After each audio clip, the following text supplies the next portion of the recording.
পারমাণবিক বিস্ফোরণ আত্মরক্ষার্থে যা যা করণীয়। দি এক্সিকিউটিভ টাইমস 2.0 থেকে আপনাদের সবাইকে অনেক শুভেচ্ছা। চলমান ভারত পাকিস্তান যুদ্ধ, এই যুদ্ধের প্রেক্ষিতে অনেকেই চিন্তা করেন, আশঙ্কা করেন যে যুদ্ধের তীব্রতা যদি বাড়তে থাকে তাহলে হয়তো এক পর্যায়ে গিয়ে পারমাণবিক অস্ত্র ব্যবহারের পরিস্থিতি সৃষ্টি হতে পারে। আমরা জানি ভারত এবং পাকিস্তান উভয়ই পরমাণু শক্তিধর দেশ এবং উভয়ের সামর্থ্য প্রায় সমান সমান। পাকিস্তানের 170টি ওয়ারহেড আছে, ভারতের 172টি। তবে অনেকে মনে করেন যে পাকিস্তানের ওয়ারহেডের সংখ্যাটা আরও বেশি হতে পারে। পাকিস্তান এবং ভারত উভয়েরই সামান্য কয়েক কিলোটন থেকে কয়েক মেগাটন শক্তিশালী পারমাণবিক বিস্ফোরণ ঘটানোর সামর্থ্য রাখে।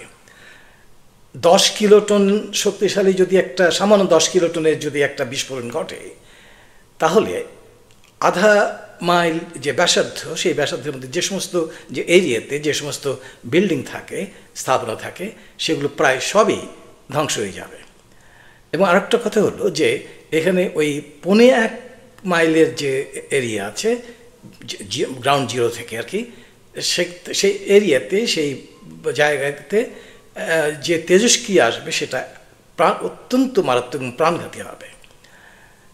এখন ভারত এবং পাকিস্তান উভয়ই একটা চুক্তি করেছে যে তারা মানে তাদের যে স্থাপনা আছে, তাদের যে সমস্ত পারমাণবিক স্থাপনা আছে, এগুলোর লিস্ট তৈরি করে একে অপরকে দেবে এবং প্রত্যেক জানুয়ারি মাসেই তারা এই তালিকা হস্তান্তর করছে।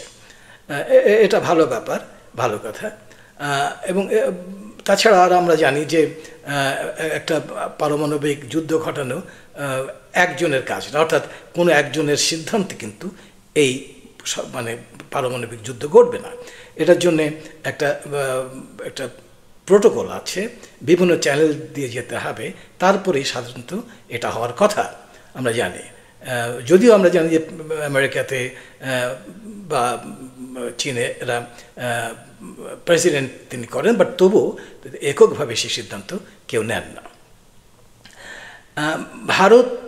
পাকিস্তানের একটা ব্যাপার হলো, পাকিস্তান বলেছে যে তারা মানে আক্রমণ করতে পারে, অর্থাৎ তাদের পারমাণবিক বোমা তারা ফেলতে পারে।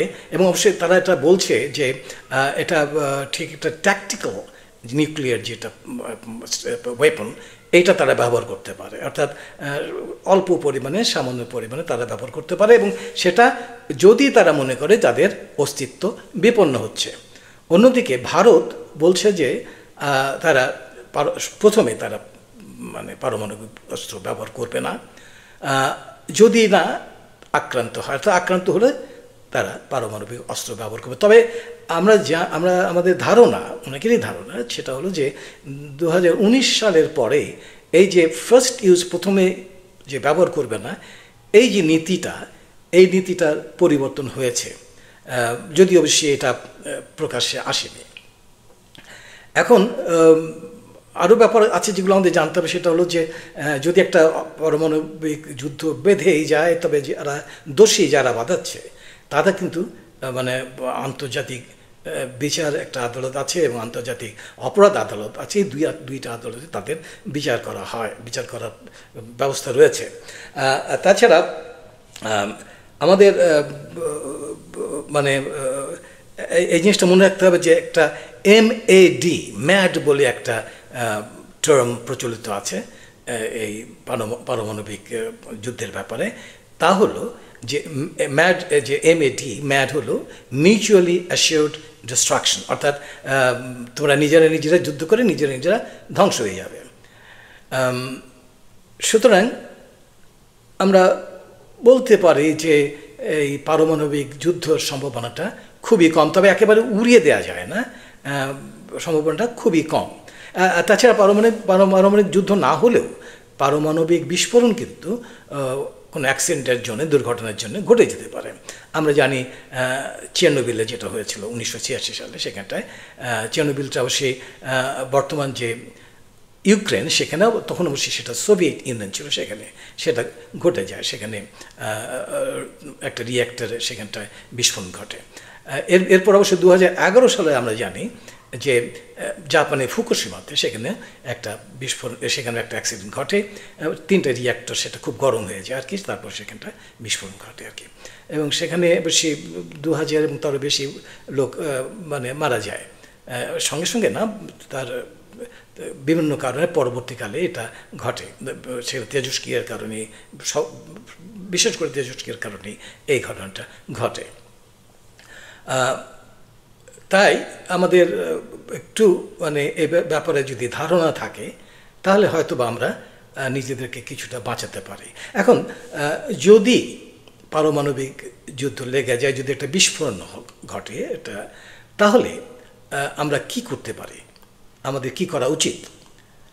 প্রথমে অবশ্যই একটা কথা বলে রাখা ভালো যে যে কোনো ক্রাইসিস মোমেন্টে একটা কথা আমরা বলি, সেটা হচ্ছে ডু নট প্যানিক।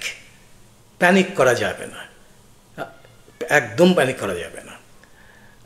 এছাড়া 1 নম্বর হলো, আপনি ঘরের মধ্যে যদি থাকেন, ওই যে বিস্ফোরণের সময় আপনি ঘরে থাকবেন, ঘর থেকে বেরোবেন না, কারণ ঘরটা হলো সবচেয়ে নিরাপদ জায়গা। তবে ঘরে থাকার একটা ব্যাপারে একটা বিশেষ পরামর্শ আছে, সেটি হলো যে যে জায়গাটা আপনি চতুর্দিকে কংক্রিট ওয়াল আছে সেই জায়গাটা বেশি নিরাপদ।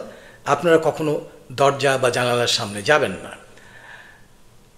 দরজা জানালা যদি সম্ভব হয় তাহলে কিছু শক্ত জিনিস দিয়ে আর একটু ঢেকে রাখতে পারেন, সেটা তোষকও হতে পারে, এই জাতীয় কিছু হতে পারে। এরপর হলো যে আপনি ভেতরে থাকলেন কিন্তু আপনার বাইরে যেতে হবে, কিন্তু মনে রাখতে হবে আপনি প্রথম 4 ঘন্টা একদম বেরোবেন না, বেরোতে পারবেন না। 2 ঘন্টা তো নাই, তারপর 4 ঘন্টাও আপনার বেরোনো উচিত না। এরপরে যদি আপনি বের হতে হয় কোনো এমার্জেন্সির কারণে, সেখানে আপনি যত তাড়াতাড়ি পারেন বাসায় ফিরে আসবেন, আপনি জায়গায় ফিরে আসবেন। এখন এমন কথা বলা হয় যে যদি আপনি যখন বিস্ফোরণ ঘটছে তখন আপনি বাইরে আছেন, কোনো ঘরে নাই, কোনো নিরাপদ জায়গায় নেই, তখন আপনি কি করবেন? দেখবেন যে মনে রাখতে হবে যে 10 মিনিট পর্যন্ত কিন্তু আপনার সময় আছে। এই 10 মিনিটের মধ্যে মানে একটা যে আমরা ফল আউট বলি, নিউক্লিয়ার ফল আউট, সেটা আসতে 10 মিনিটের মতো সময় লাগবে, তার একটু বেশিও লাগে মাঝে মধ্যে। আপনি এই সময়ের মধ্যে যদি আপনি কোথাও কোনো একটা বাসা খুঁজে পান, বিল্ডিং খুঁজে পান, কোনো মানে শেল্টার মানে বলছি যে ওই যে কংক্রিটের জায়গা, বিল্ডিং, এটা পেলে সঙ্গে সঙ্গে সেখানে চলে যাবেন। যদি দেখেন যে আশেপাশে আপনি কিছু নেই, 10 মিনিটের মধ্যে নেই, তাহলে সঙ্গে সঙ্গে একটা কাজ করেন যে যদি পাচ্ছেন না আপনি যেতে, আপনি মুখ ঢেকে মাথা নিচু করে মানে উপর হয়ে মাটিতে শুয়ে থাকেন, এখানে শুতে হবে। তবে সবচেয়ে মনে রাখতে হবে, সবচেয়ে বড় কথা হলো যে আপনাকে মানে ওই একটা ঘরে, বিল্ডিংয়ে যেতে হবে, যাওয়ার চেষ্টা করতে হবে। এবং একটা কথা হলো, যখন আপনি সময় সুযোগ পেলেন, কয়েক ঘন্টা পরে চলে যাচ্ছেন ঘরে ফিরে অথবা কোনো বিল্ডিংয়ে যাচ্ছেন, তখন প্রথমেই যে কাজটা করতে হবে সেটা হলো যে আপনি নিজে কাপড় চোপড়গুলো সব ধুয়ে ফেলবেন, সাবান বা শ্যাম্পু যাই হোক সে দিয়ে আপনার নিজের শরীর ধুয়ে পরিষ্কার করবেন, আপনার জুতো যেগুলো আছে সেগুলো পরিষ্কার করবেন। এই জিনিসগুলো করতে হবে আপনাকে। আর আরেকটা কথা হলো যে আপনি হ্যাঁ, আপনি যদি ঘরে তো থাকছেনই, তবে ঘরে যে মধ্যখানে যে জায়গার কথা বললাম, চতুর্দিকে দেয়াল আছে, এই জায়গাটা একটু বেশি নিরাপদ। এবং এখানে আপনি থাকলে ঠিক আছে, কিন্তু আপনার যদি জায়গা না থাকে তাহলে প্রথমে আপনাকে দেখতে হবে যে সেখানে নারী বিশেষ করে গর্ভবতী নারী এবং শিশু যারা আছে তাদেরকে সেই জায়গায় দেবেন, এবং তারপরে আপনার জায়গা থাকলে আপনি সেখানে থাকবেন।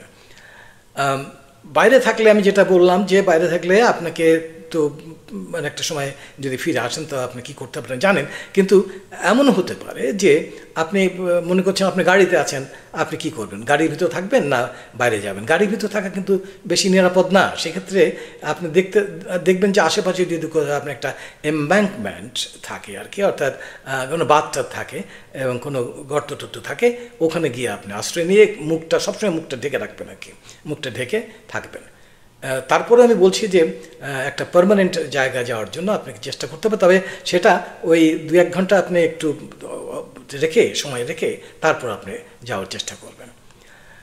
এরপর এই যে থাকছেন, আপনার 24 ঘন্টা হয়তো থাকতে হতে পারে, তার চেয়ে 48 ঘন্টা আপনি থাকবেন। তবে একটা কথা হলো যে আপনাকে যদি বেরোতে হয় তাহলে কোনো এমার্জেন্সির জন্য, তাহলে আপনাকে কিন্তু যত তাড়াতাড়ি সম্ভব বাসায় ফিরতে হবে। এখন আপনি বেরোবেন কী কারণে? হাসপাতালে যাওয়া আপনি অ্যাভয়েড করেন, হাসপাতালে যাওয়া, ডাক্তারের কাছে যাওয়া যত দ্রুত সম্ভব অ্যাভয়েড করেন আর কি, কারণ সেটা এমার্জেন্সি নাও হতে পারে। আপনি আরেকটা জিনিস হলো খুবই ইম্পর্ট্যান্ট, সেটি হলো যে আপনি ভেতরে আপনি মনে করবেন যে আপনি কিছু একটা ওষুধ খেতে হবে।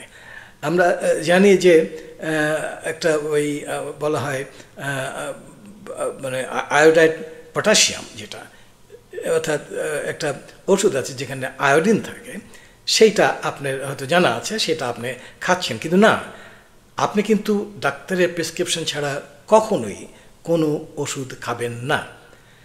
ডাক্তারের প্রেসক্রিপশন ছাড়া আমরা জানি যে আরও কিছু ওষুধ আছে, তাছাড়া আপনার থেরাপি পর্যন্ত আছে, কিন্তু সবগুলোতেই কিন্তু মনে রাখতে হবে ডাক্তারের পরামর্শ দরকার।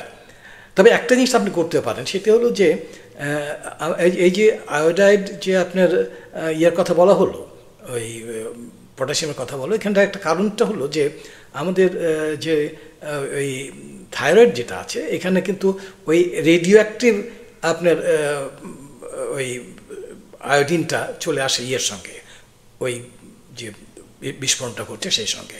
তো এখান থেকে নিজেকে রক্ষা করার জন্য যদি আপনি এই আয়োডিনটা খান, অর্থাৎ পটাশিয়াম যেটা আয়োডাইড পটাশিয়াম যেটা বলা হলো, সেটা যদি আপনি পটাশিয়াম আয়োডাইড যেটা সেটা আপনি খান, তাহলে কিন্তু আপনার সেই থাইরয়েডটাকে সুরক্ষা দেবে। তারপরে যেটা আমি বললাম সেটা অবশ্যই মনে রাখতে হবে, সেটা আপনি মানে ডাক্তারের পরামর্শ ছাড়া সেই ট্যাবলেট খাবেন না। তবে একটা জিনিস করতে পারেন, সেটা হচ্ছে যেতে আপনার বাসায় আয়োডিনযুক্ত লবণ থাকে, তাহলে মাঝে মাঝে আপনি কিছুটা ওই পানির সঙ্গে মিশিয়ে ওইটা স্যালাইন করে আপনি খেতে পারেন। আপনাকে আপনার হয়তো একটা পেট থাকতে পারে, পোষা কোনো কিছু, সেই পোষা যে প্রাণী, তার কাছে আপনি কাছে রাখবেন না, তাকে একটু দূরে নিয়ে তার শরীরটার ব্রাশ টাশ করে রাখবেন, দূরে রাখবেন, কাছে কখনই রাখবেন না, একটু দূরে রাখবেন আর কি। এছাড়া আপনার খাবার যেটা থাকবে বাসায়, কারণ আপনাকে মনে রাখতে হবে যে এই দুর্ঘটনা ঘটার পরে অথবা এক্সপ্লোশন হওয়ার পরে হয়তো কতদিন যে আপনাকে থাকতে হবে, এটা 2 দিন 4 দিন 8 দিন থাকতে হতে পারে, তার অবশ্যই বেশি থাকতে হবে না। তখন কিন্তু আপনার খাবার শর্ট পড়তে পারে। এই জন্য আপনি প্রথম থেকেই মানে খাবারটা রেশনিং করবেন, অর্থাৎ যতটুকু দরকার, না হলেই চলে না, সেইটুকু খাবার সবাই মিলেমিশে খাবেন। পানির ব্যাপার তাই, ট্যাপ ওয়াটার ঠিক আছে, ট্যাপ যদি সেটা আপনার আগেতে খাচ্ছেন, কিন্তু ট্যাপ ওয়াটার মনে রাখতে হবে যে এটা সাধারণত ফিল্টার্ড হওয়া উচিত, অথবা না হলে সেখানে আপনি গরম করে খেতে পারেন। গরম করে পানি খাওয়াটা হতে আরও নির্ভরযোগ্য আর কি।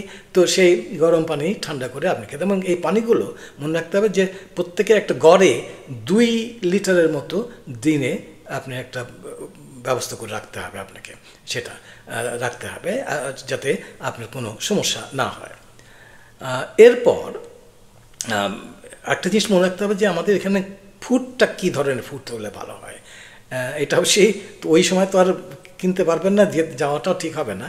যদি থেকে থাকে আপনার এখানে, যদি সিউইড থাকে, মানে সামুদ্রিক যে সমস্ত ভেজিটেবলস আছে সিউইড, অথবা এবং যদি কিশমিশ থাকে, রেইজ যেটা কিশমিশ থাকে,